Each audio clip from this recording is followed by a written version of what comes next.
Business Focus with Kudzi Sharara on the Champions League Breakfast. Good morning and welcome to Business Focus right here on Capital.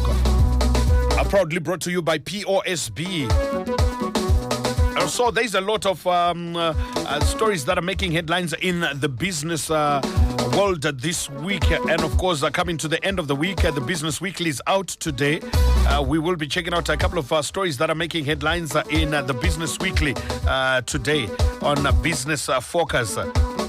Proudly brought to you by POSB right here on Capital. Let's get to take a look on the stories that are making headlines in the Business Weekly that is out, and you can also get to check it out online on www.businessweekly.co.zw, and you'll be able to check out those stories that are making headlines. And this one is the story that's making headlines today, the Business Weekly. Before we get to discuss more with Kudzi Sharara in a moment, Zim Tech's Dragnet fails to capture informal sector. That is one story by Martin Kadzere of the Business Weekly, who says that Zimbabwe's efforts to harness techs from the informal sector may be encountering significant challenges after the Treasury managed to collect a mere 3% of its target during the first 8 months of the year, according to government financials for the month ended August. An informal economy, that is the informal sector or shadow economy, is the part of any economy that is neither taxed or nor monitored by government. The government introduced a presumptive tax, a fixed rate levied on informal businesses that do not maintain proper financial records when transacting. That is part of the story that is making headlines in the Business Weekly today. Zim Tech's Dragnet fails to capture informal sector. Other stories also making headlines in this week's edition of the Business Weekly. Zim's investment values plummet 66% according to Zida. So the story by Oliver Kazunga of the Business Weekly reports that Zimbabwe's projected value of investments are slumped by 66% to $1.171 billion in the third quarter this year, from $3.408 billion prior a year comparative, according to official data, with economic observers arguing the knock was a result of economic uncertainty in local and global economic trends. The Zimbabwe Investment and Development Agency, ZIDA, in its quarterly report for the third quarter ended September 30, 2024, said in the period under review there was also a 7% decrease to 168 in the number of investment applications issued. In the corresponding period in 2023, ZIDA issued a total of 180 new investment applications. So that's one story that is also making headlines in this week's edition of the Business Weekly. Zim's investment values plummet 66% according to ZIDA. We take a break. When we come back, we continue with some more stories that are making headlines in this week's edition of the Business Weekly. Visit any PESM furniture branch for all your modern high-quality furniture and electrical appliances. PESM, we do beds, lounge suites, TVs, kitchen units, fridges, stoves, and a lot more at unbeatable prices throughout Zimbabwe. PESM Furniture is in Chivu, Masvingo, the CBD, in Zvishavane, Nyika, Jerera, Gutu, Chiredzi, Checheche. PESM Furniture pa Wedza, Murewa, Gokwe, Kadoma, Chegutu, Vlayo, Kariba, Nyanga, Mutare, Ndanga Mvura. Harare. PESM Furniture is at number 4229 Jabavu Drive, Highfield, Machipisa. 4229 Jabavu Drive, Highfield, Machipisa, and in Waterfalls at Chicken Inn Complex, Pazindoga. Feel free to get in touch with PESM Furniture on 0776 582 860 or 0776 582 860. PESM, modern furniture for modern people. Let's go back onto the stories that are making headlines in this week's edition of the Business Weekly.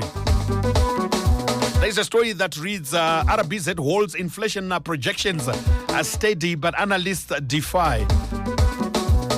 The story reads, the Reserve Bank of Zimbabwe has come under scrutiny over its inflation projections, with Apex Bank insisting the monthly inflation rate, which soared to 37.2% in October from 5.8% the previous month, will soon cool down.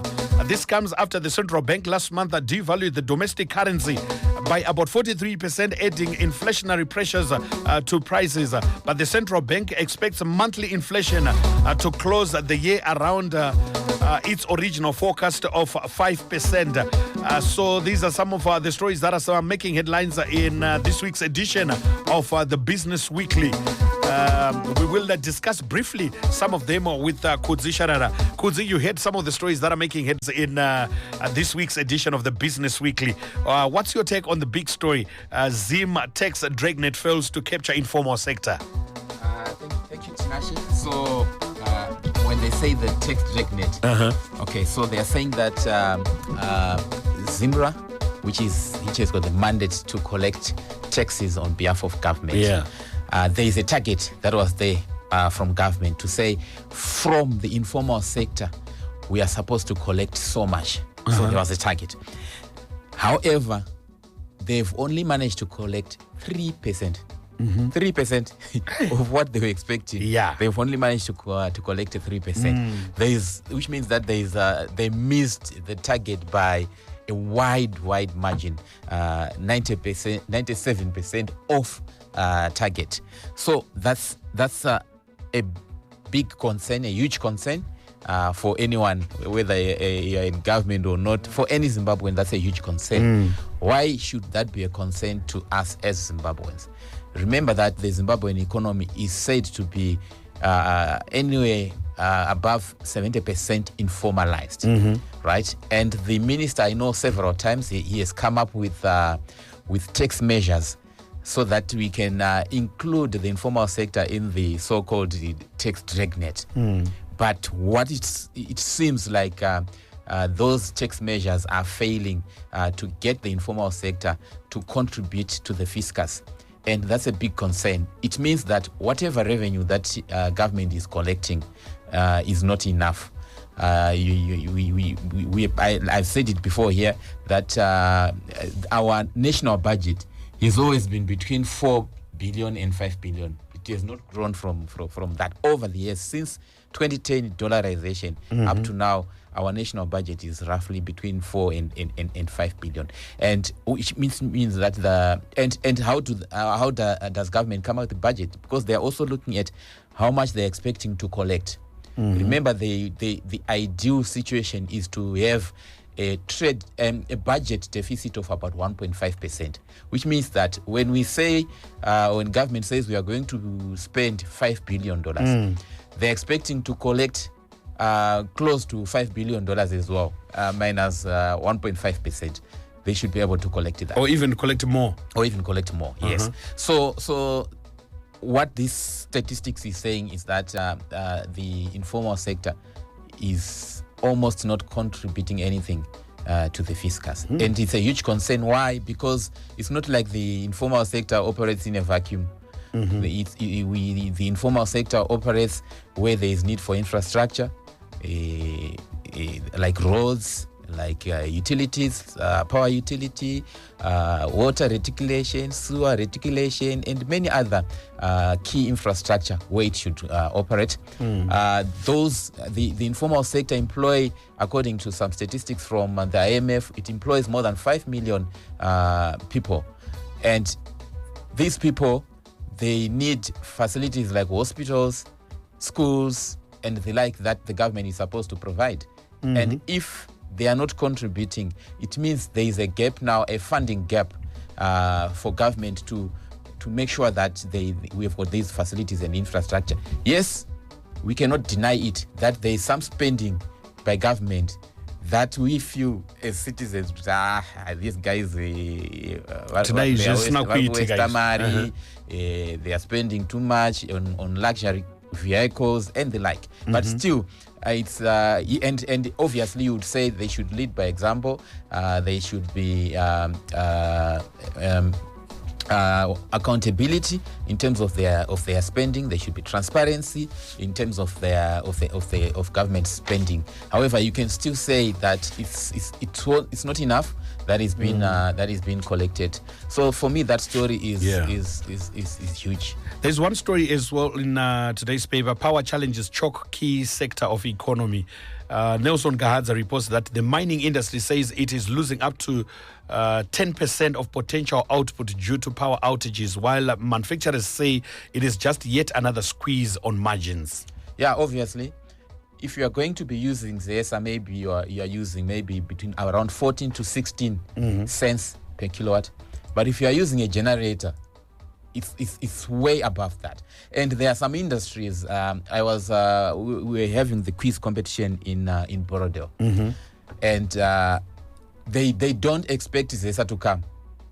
And the facilities that we were using last week in the semi-finals of the quiz competition, their generator had pegged, so they didn't have a generator, and they're saying you have to look for alternative power because ZESA doesn't come at all.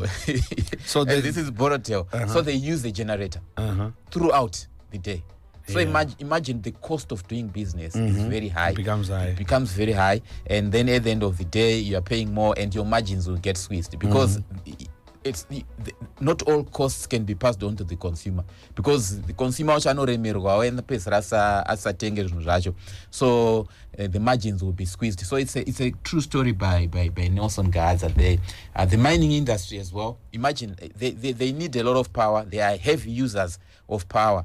That's why we are seeing some of them. They are investing in solar. The other time we were talking about Caledonia Mine, the owners of Blanket Mine, that put up their power, solar power, and just this week, Zimplus also announced that they had completed their 35 megawatt power plant. So these are companies. I called a friend in Borodale. He works at First Mutual Life Holdings, and I said because I wanted to find out the power situation, because it's just next to where we were having the quiz competition. I said, what's the power situation? Do you normally get that? No, I wouldn't know, because we are now on solar 100%. So you see, institutions are now being forced to invest in solar energy at institutional level. So like power situation, it will eat on your margins, and there are some processes that you can't even use solar power, I guess. You need heavy. That's why they end up investing in generators. You spoke about you were in Borodale yesterday about doing the capital markets finals, the quiz. Yes. How did they come out? Yeah, so the remember the schools that were in the final, Nyanga Marist, Nyanga High School, Marist Brothers, from Manicaland, and then there was Midlands Christian College, and then there was Chinoy High, and then there was Monashe High School from Mutoko. So for those from Mutoko, you can celebrate. Wow. Because Monashe High School emerged as the winner of the 2024 Capital Markets High School Quiz Competition. And do you know what? Monashe High School was formed 2 years ago. And it seems from what they did with the quiz competition, it seems like they are doing a great job in terms of teaching the students. So with Monashe High School winning the capital markets quiz, they will proudly say, Patuze Pedu Samira no choa choa.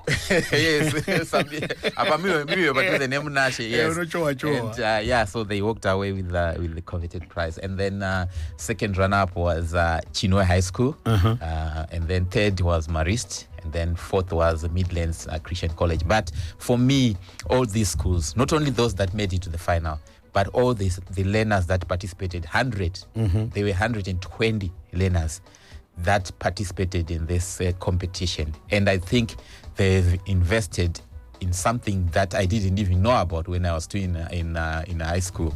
That's in the capital markets, the financial literacy, financial inclusion, and they have invested in this knowledge, and hopefully they will be able to use it. And they were given some toolkits by the Securities and Exchange Commission to make sure that not only the ones that participated, but they can use them at their schools to expand. And they were also calls to include financial literacy, financial education in schools, starting from the primary level. And the guest of honor, Honorable David Mnangagwa, Deputy Minister of Finance, also pledged to donate, this book called Rich Dad, Poor Dad. Yeah, Rich Dad, Poor Dad. Yeah. Yes, by Robert Kiyosaki. He pledged to donate that book to all students that participated, and I've read that book. It just changes the way you look at money. And I remember I used to host a program here on Cap Talk called Taking Stock, and I would invite CEOs to say, what's your relationship with money?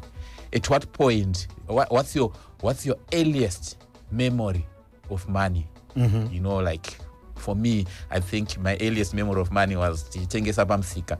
Moms vachinohodha kumbare tichitengesa pamusika, and you make sure you give people the right change and stuff. That was my earliest memory or encounter with money. And then the savings part, where my mother would like make savings, some chikaba, and she managed to buy herself a whole kitchen. I had my room divider, kitchen unit, And for me, I was like, wow, from savings, So I think we need to teach our kids when they are still young. Start saving. Small businesses. I said to my son, he's grade 7, I said, okay, we are in the summer period. So why don't you I'm going to buy you one packet of my packet in my freezer. But I want you I'm going to buy one, but going forward you'll be eating these freezes, but some of them you must be selling them so that you can be able to order more. And so restock yourself. But during the course of the day, you're eating your freezes, but also selling them. So that it's not up to him to manage. But I'm just trying to say, look, you need an early relationship with money. True that. True. So I think it's the competition. I'm happy for the schools that participate. Yeah, it was a great initiative. We appreciate it. Mazimba Kupa in Greendale is saying that why is government relying so much on revenue from taxes instead of income from parastatals to fund its expenditure? Yeah, parastatals have been a big drag on the fiscus. Instead of them contributing to the fiscus, to support from Treasury over the years. But most of the parastatals have now been, they are now under Mutapa Investment Fund.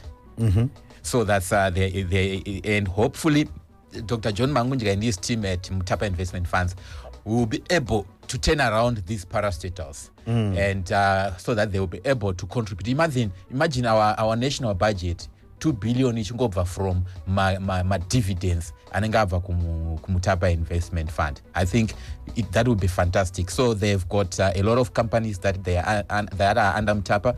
Recently they told us that the assets are worth 16 billion that are under the Mutapa Investment Fund. I'm not sure who did the valuation, but 16 billion. And I think with a $16 billion asset base, you can do a lot so that you can also support infrastructure development within the country. So yes, government shouldn't be relying on taxes. And for some of these infrastructure projects, government shouldn't even be taking from the national budget. They have to make like what they've done with the Harare Victoria Falls, Bulawayo Victoria Falls Road, where they've bring in private partners that can construct the road and make their money and then hand it over to government. And I think they are doing the same in Mbare. All right, just briefly, because time is up. Now the rain season is coming. What's the latest development in terms of Mbare? So Masimba Construction has now been awarded to do the job to rebuild Mbare. That three floors smart building. Yes, Masimba Construction, we know the local company, but it's not owned by a Middle Eastern shareholder. It used to be owned by the Zumbani Capital, Yana Canada Malunga, but now it's owned by a Middle Eastern company. So hopefully they've got enough muscle to do the job. All right, Takudzi, thank you so much for Business Focus for this week. We discuss more next week. Have us a great weekend. Business Focus with Kudzi Sharara on the Champions League Breakfast.